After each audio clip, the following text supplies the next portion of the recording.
this is exactly what you should be doing if you're trying to transition your kids from home to school. Yeah, my name is Betty. In this channel we talk about motherhood, creating life solution, cooking, and anything in between. If you're new here, thank you for stepping by, and if you're a returning subscriber, thank you for always staying posted, always sharing, or always just listening to my videos. So with that being said, let's just get right into it. So I told you I'll always discuss things that are affecting me or happen to me, because then I have ideas of what I'm talking about. There I can share things that I've just gone through, therefore I have solutions for them. So transitioning a kid to school can be a little challenging, especially if the kid was so close to you. If the bond was too strong, it can be really tricky and tiresome. Well, for my daughter it was quite okay. Yeah, she didn't do some tantrums for the first term, and then when it came to second term, I think this is when they start here, like she started transitioning completely. Like she began to understand, maybe I have to wake up, go to school, routines and all, and it's been kind of crazy for her, but we've tried to just make it work, both us and the school and the class teacher, because again she has a very good class teacher, and we've been really trying to find a way to just transition her in a way she won't like kind of not want to go to school. We've been trying to give her reasons to want to just go to school the next day. So this is exactly what I'm going to share, what we didn't do but you should do, and what we did and that is working. Because at the moment, sometimes she wants, sometimes she doesn't want. Like today she'll tell you I'll go to school tomorrow, and it gets to tomorrow, she wakes up, does her routine, but then she is reluctant, and then we just realize, you know what, it's just sinking to her because she's now adapting to routines, waking up, her routine is definitely changing, so it's a lot. And yeah, I did a video of um how to know a kid, how to handle kids with tantrums, so better go see that if you've not. Well, here are some of the things that you need to do if you're looking forward to start your kid in school, or you're trying to just transition in from them, from home to school, whether homeschooling, whether going to school. Yeah, this is exactly what you should have do. You should do. One, visit the school. Both of you visit the school. Yeah, let them go see the school, what it looks like, how people do, how people learn and all, and they're going to be interested to even want to join or not. Personally, just ask her one day, do you want to go to that school? And she saw some drawing out of the school and she was like, oh, that is my school. And funny enough, she ended up going to that school. So if you've not there yet started them, just create time, go to the school together. Let the school give you a round tour for the school. Let the kid get to know the facility. Let them just get to understand about school, and then it's going to help them. They'll want to go there or they won't want to go there. And then also there are these animations of school. You can try put them so that they start preparing their mind that they're going to school. Also, you can role play at home. Just get a blackboard or a whiteboard, try to play school games for school, animations for school, talk about school, and then it's going to set their mind in a motion where they have to go to school, and it's going really to help. You can imagine just somebody taking you from something to something else, like people change, somebody changing you from a particular activity to the next without explaining to you. It's bad, right? So try talk to them, play those games, engage them, get to hear their views, let them even be the student, you the teacher, or vice versa. Then it's going to help you. And then also talk to them about school, talk to them about importance of school, why kids go to school, what they go to do at school, what a teacher is, activities. Try involve them in such things. They are going to get interested if they are keen, if you explain to them really well. Remember, remember, never do anything to a kid without explaining to them. As little as they may be, try to just explain to them, just as you might want to be explained to before something happens. Talk to them. Yeah, talk to them, have conversations with them about school, and then establish a routine. Yeah, establish, if they had a routine, yeah, By now I know maybe you do have a routine for them, and when they start school the routine is prone to change. So as early as it can be, you can start transiting them from their routine that they had to the other one that they're going to get involved in. Yeah, start preparing them early as possible so that by the time they are trying to get into that school and all, it's easy for them to transition. Yeah, it's really going to be easy because it's something that they're used to. Okay, and then something else that you've got to try and do is try practice separation a little bit. Yeah, at this particular point I know you kids are used to staying at home, maybe playing activities, maybe visiting people and all, but at this particular point maybe your kid like mine goes to school from 8 to 3. So if your kids is one of those types that they are not used to staying apart from you for a long period of time, you might start want to break that code. Yeah, if you have somebody that they can be going in there and play, like if you have somewhere they can be staying, maybe relatives, friends that you trust, try practice the separation, and it's going to work. Because the minute they get to school and they have never been separated from it, they are going to cause lots of tantrums, because it's kind of traumatic to them. They have never been in a position where they're not with you. So try practice separation before at least they go to school. That is if the bond is way too strong that they're used to just you.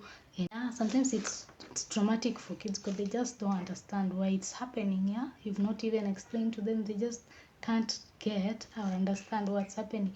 So try practice separation if you really have a strong bond with your kid, if you're used to staying with your kids like every day. Also encourage independence as they as they transit to school.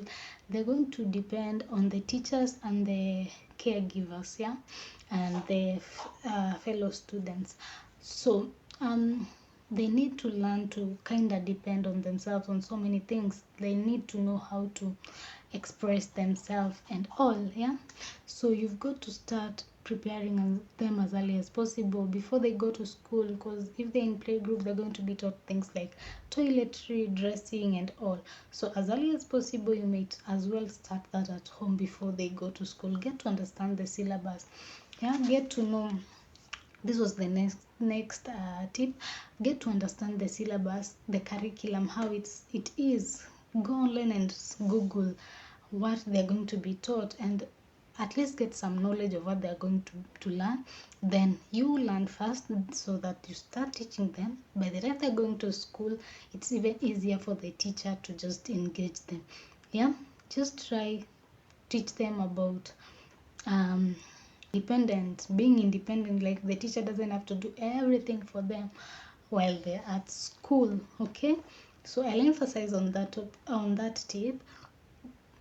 As a parent, you kids are taught in school, yeah, but most of the part is done in school, but part of it is even done at home. So you better understand what the kids are being taught. If you can't understand what's online for the school and all, just visit the school, explain to you everything that the kids are taught and how you can help them understand better, especially if you come to realize that your kid is a slow learner. Just find a way you can engage them at home so that by the time they're going to school, it's easier for the teacher and all. Also learn your kids well. By this time I know you know what affects your kids, what doesn't affect your kids, what your kids can eat, cannot eat, so that by the time you're taking them to school, it's easier for you to even explain to the school, this is what happens to my kids, this is what happens to the when this is done, don't give them this. Yeah, so that also you create a good environment, especially with the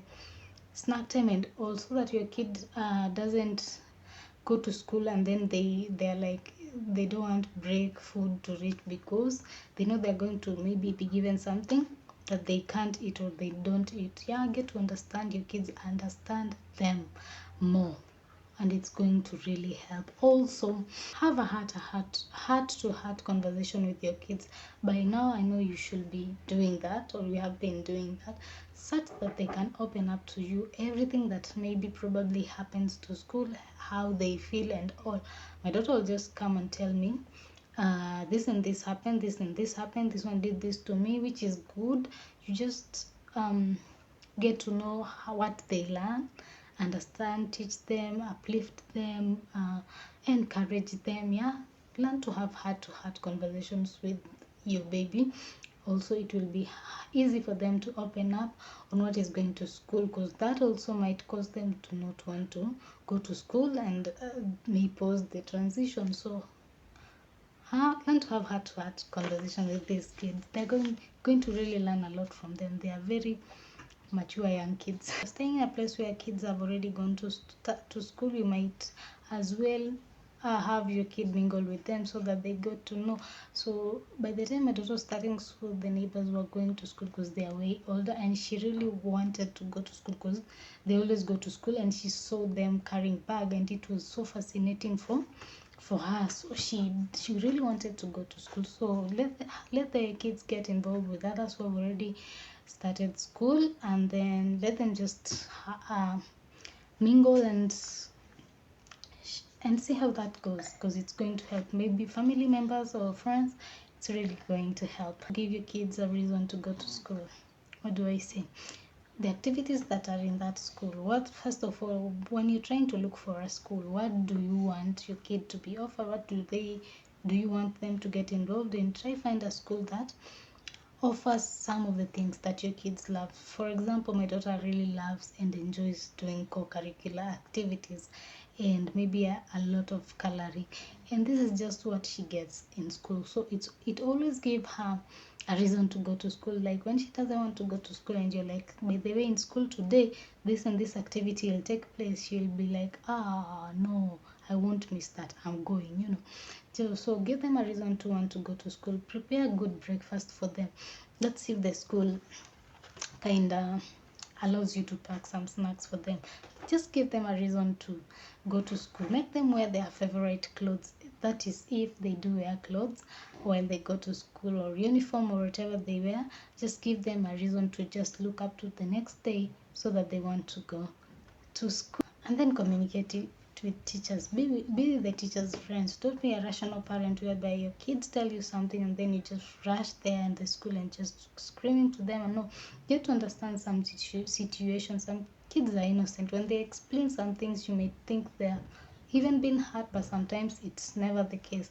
So sometimes just create time, listen to them, and talk to the teachers. Let them understand, let them explain to you how your kids are doing in school, what they love doing, what they mostly do, what they perfectly do, where they need assistance. Be very close with them, and then you've got to remain positive. This going some kids, it goes for kids, it's very different.